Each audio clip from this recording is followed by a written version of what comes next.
How's it going, everybody? Welcome to the channel. As always, if you enjoyed today's video, don't forget to hit that like and subscribe down there. It helps out, means a ton. You guys get plenty of fun stuff, not just One Piece. We cover a variety of things. So we got to get straight into it because chapter 1023 of One Piece is absolutely insane, and we just got to go through it piece by piece. Let's get into it. This is just too much fun. So I do want to state real quick that this is a review of the fan translation that comes out early.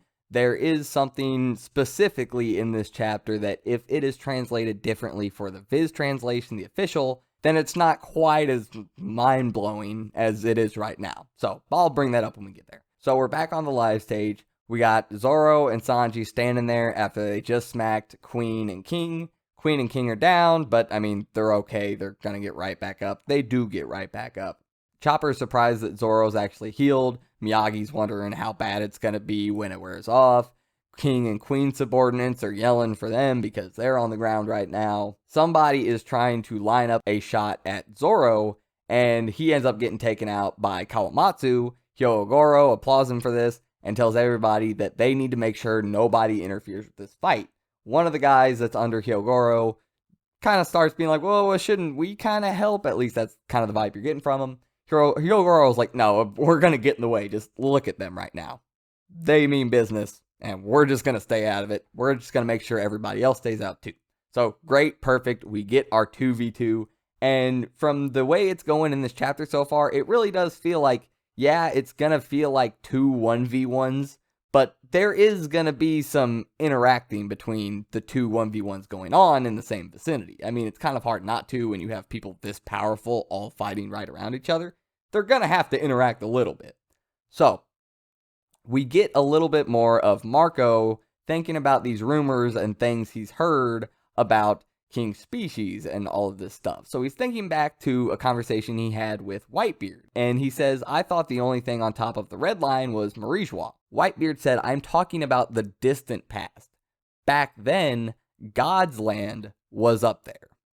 After hearing the stuff about a fire conjuring race that used to live on the red line, King being able to conjure fire and being from a race that we know nothing about, that's basically thought to be extinct. Alright. So Izo ends up having to jump in and save Marco while he's daydreaming about this conversation he had with Pops. And he's yelling at him like, I cannot believe you are literally dazing out in the middle of a battlefield. Marco's just like, oh, I figured you had my back. Marco's just chilling. He doesn't even care. So Marco asks Izo if he believes in God, referring to the thing about God's land being up there that Whitebeard said. Izo says, you're starting to sound like Pops when he was drunk, which is kind of funny. But we get back to the battle, and yeah, King and Queen are fine. They're back up, and they're spouting off about how we're the Calamities, we're the greatest fighting force of Kaido's crew, we're known for our incredible toughness, yada, yada, yada. You're going to have to put your back into it if you want to beat us. So Zoro actually notices that something's a little off with Sanji. He's like, all right, what's wrong? Sanji's like, don't worry about it. It's nothing. My body just feels a little funky since my second time using the raid suit. And Zoro's just telling him, like, you better not hold me back. Sanji says, it's fine. Don't worry about it. But this is huge. At least it probably will be huge. Sanji's gonna get some kind of power up from this. Maybe those drugs that his mom took to hold back those augmentations and everything, maybe they took effect, but not entirely. And interacting with the raid suit, a technological suit that was made for these augmented kids, maybe that kind of kickstarted something inside of Sanji biologically. You don't know. Judge has got some weird biological tech. So yeah, Sanji's gonna get something going on. Zoro ends up blocking King when he was trying to attack Sanji, and he's like, alright, you owe me one. Immediately after that, Queen tries to attack Zoro, and Sanji blocks that, saying, no, we're even now. So this is when we finally get this conversation from Queen and Sanji that has a lot to do with Sanji and his raid suit and everything, but there's something very specific that nobody should look past. But anyway, Queen's like, oh yeah, you're one of the Germa kids. You have those augmentations, right? That's why you can set your leg on fire. Sanji goes, no, I'm just a regular human. I'm not like my siblings. Queen ends up mentioning, what are you, some kind of Lunarian, thinking you can light your own body on fire? When he says Lunarian, this gets King's attention. We specifically have a panel of King looking over as soon as this is said And then we're right back to Queen and Sanji. King's giving him the look like, Queen, shut up, stop talking about stuff you don't need to be talking about. That is the look he's giving him right now. If you go, and this is what I mean about translations, if you go and look up on Google what a Lunarian is, it is an imagined inhabitant of the moon. In Final Fantasy, Lunarians are moonfolk, moonfarers. The moon, I don't need to tell most people, is huge. So yeah, if that translation sticks in the official and Viz calls them Lunarians, that is another layer on top of the Red Line, fire people, and God's land, and yeah, okay, so if that translation sticks, that's absolutely massive. But continuing on, Queen's saying that these fire powers Sanji has are augmentations and stuff. Sanji says no, they're just my passions burning hotter than any real flame ever could. Which sounds more likely to be true, that there actually are some augmentations, or that it's just Sanji's passion being able to light his leg on fire. Yeah, Sanji's got some augmentation. Queen also says one more interesting thing, that his cybernetics are so powerful not even Vegapunk can match him. Now, if this is not just boasting or bravado, if this is actually true or has some truth to it, that is very impressive. And it is possibly true that Queen is better than Vegapunk in this one exact field of science. But when you take science as a whole, Vegapunk has him outclassed by far and away in basically every other field. That still easily makes Vegapunk a 100% better scientist. So yeah, it is possible for that to be a thing. Either way, yeah, we already know his cybernetics are insane. So Zoro attacks King, and it turns out King has what some people refer to as a sword breaker. Sword, I guess. His sword has a bunch of little slots in it. Typically, somebody will go to strike at you with their blade, you will block it, it will get caught in the notch, and either you can break the sword or disarm the person. What he does is disarm Zoro's blades, throws them away. He immediately after this goes in and punches Zoro straight in the face with these big old spikes on the end of his BDSM gloves. We're just going to call them that. And yeah, Zoro's like, okay, so I get it. You're just a brute. You're not any kind of swordsman or honorable fighter or anything like that. King's like, no, I'm not. I'd never understood why you would go into a full-fledged battle and use proper techniques. I'm just trying to win. Zoro admits, he says, yeah, you've got a point, and you never claimed to be a swordsman. This is what people mean when they say a true swordsman versus somebody that just wields a sword. Zoro also says, well, when it comes down to it, don't be surprised if I'm willing to bite through your throat too. Obviously, awesome Zoro line. As always, gotta love him.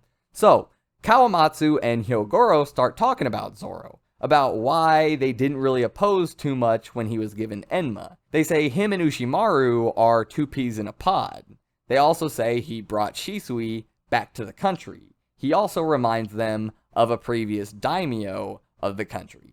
He also is a one-eyed samurai, the same as Shimotsuki Ryuma.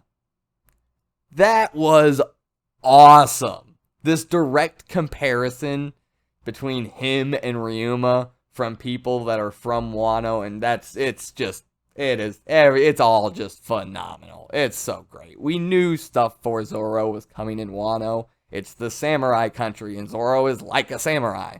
Alright, oh god, I don't like bringing that up. Anyway, yeah, it was so great to see that. That was so cool. I loved it, obviously. I mean, how can I not?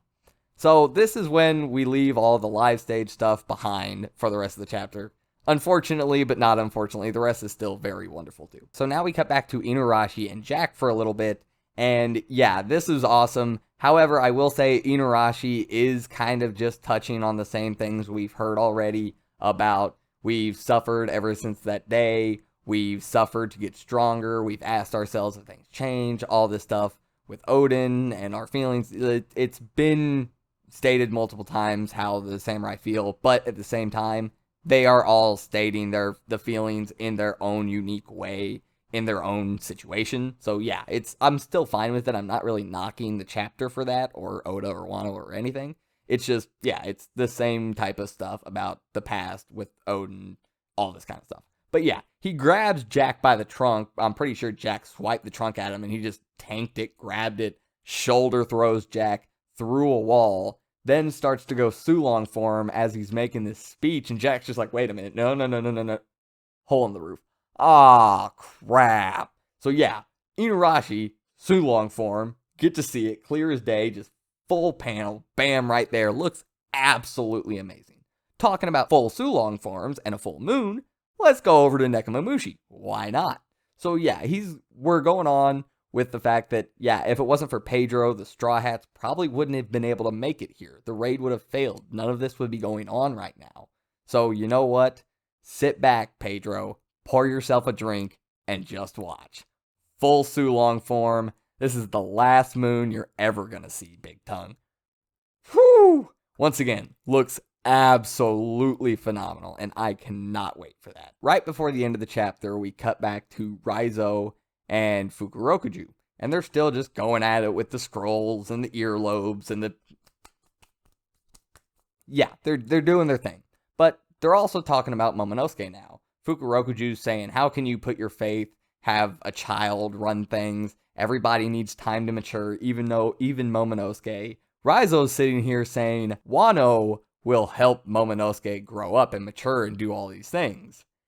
Well, Raizo doesn't know that Shinobu kind of already did that. Yeah, we cut to the Tokage port, and Law's crew is sitting there thinking that Kaido just flew down on him. Shinobu's crying, saying he asked her to age him up to 28, the age I figured he would be, because that is his rightful chronological age. Like, he should biologically be 28 at this current time in the present day. If he didn't jump forward in the future, he'd be 28 right now. So this is his rightful age, technically, in a way. So, yeah, he looks dope. And he's just sitting there. And he growls. For some reason, he growls at Luffy. Like, maybe he's just, like, really amped up. Maybe he's got a lot of adrenaline going right now. Like, oh my god, this is a lot of power. Woo! Woo! Wow, I really wish I had this the last time Orochi was trying to act tough. Oh, man, okay. Whew. Luffy, you ready to go? And Luffy's just like, all right, Momo, let's get it. And yeah, Momo, now that he actually has the physical strength to back up the resolve that we've seen from him so many times, he's about it, okay? This, I think, is great. I talked about this happening. I'm perfectly okay with this. We've seen resolve from Momonosuke plenty of times. We've seen it already. We know he has it. He just didn't have any physical ability to act on it. We know he wants to be able to physically help. He doesn't want to just be stuck on the sidelines, just cheering everybody on, trying to be a morale booster. He wants to be in there as well. He's already proven he has grit, he has resolve, he's not going to back down. Now he has the physical capability to act on his feelings and his emotions. I think this is awesome. He looks great. I'm all for it. This chapter is incredible. This recording is too long. I don't care. It's the stuff with Sanji. He's getting a power up. It's going to be phenomenal. The stuff with my boy back there. Oh my god. Just direct comparison. Straight out there on screen. Just right in your face. Gotta love it. King possibly being called a Lunarian. Lunarians being just moon creatures. When you look up Lunarian, moon creatures. Oda takes inspiration from all kinds of things in the real world, whether it be pop culture or fictional stuff that's already been made up, or real world locations, all kinds of stuff. It's huge. Momo is actually physically huge now. The chapter is huge. I hope you guys enjoyed. I hope you loved the chapter as much as I did. I hope you enjoyed the video. Don't forget to hit that like and subscribe. It helps out, means a ton. And I'll see you guys next time. I'm out.